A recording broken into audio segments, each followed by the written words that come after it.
Paraguay রক্ষণভাগ ভেদ করে এমবাপ্পের করা একমাত্র গোলে জিতে গেল ফ্রান্স এবং পৌঁছে গেল কোয়ার্টার ফাইনালে।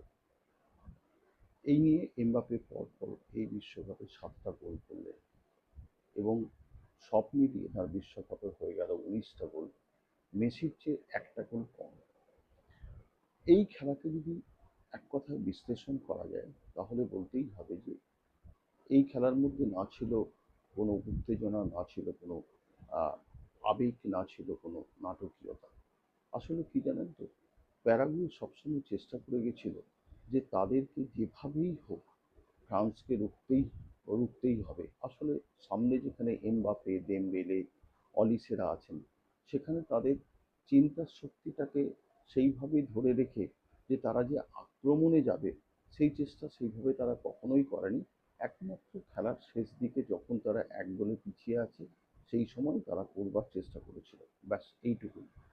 একটা কথা মানতেই হবে যে প্যারাগুয়ের ডিফেন্স নিঃসন্দেহে 5 ডিফেন্সকে একসঙ্গে রেখে এবং গোলকিপার অরলান্দো গিল, এই 5-6 জন বলতে গেলে তাদের সারাক্ষণ ফ্রান্সের আক্রমণকে রুখে যাওয়ার চেষ্টা করেছে।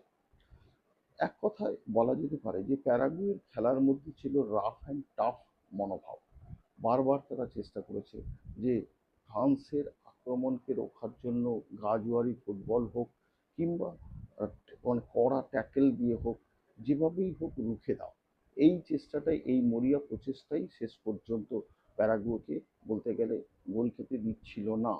কিন্তু 70 মিনিটের মাথায় সেই আকাঙ্ক্ষিত গোলটি পেয়ে যান এমবাপে। গোলটি যদিও হয় পেনাল্টি থেকে, দেজেরে দুয়ে 65 মিনিটে বদলি খেলোয়াড় হিসেবে নামার পরেই তাকে ফাউল করেছিলেন গোমেজ। সেই গোমেজের ফাউল করার ফলে রেফারি প্রথমে পেনাল্টি না দিলেও পরে ভারের সাহায্য নিয়ে তিনি পেনাল্টির নির্দেশ দেন, আর তা থেকেই এমবাপে গোল করে যান। কিন্তু এই খেলার যদি আর একটা দিকও দেখেন তাহলে দেখুন যে কতটা খেলার মধ্যে রসকসীন খেলা হয়েছে।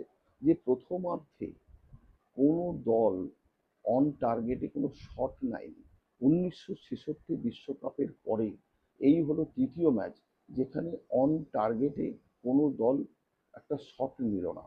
তার চেয়েও বড় কথা, কিন্তু এই ম্যাচে ফ্রান্সকে একটা শিক্ষা দিয়ে গেল যে তোমরা যেখানে গ্রুপ লিগে 13টা গোল করে এসছো, সেখানে তোমাদের এই ম্যাচটাতে এমনভাবে খেলা দরকার ছিল যেখানে তাদের মানে প্রতিপক্ষের দুর্ভেদ্য ডিফেন্সকে ভাঙতে হবে।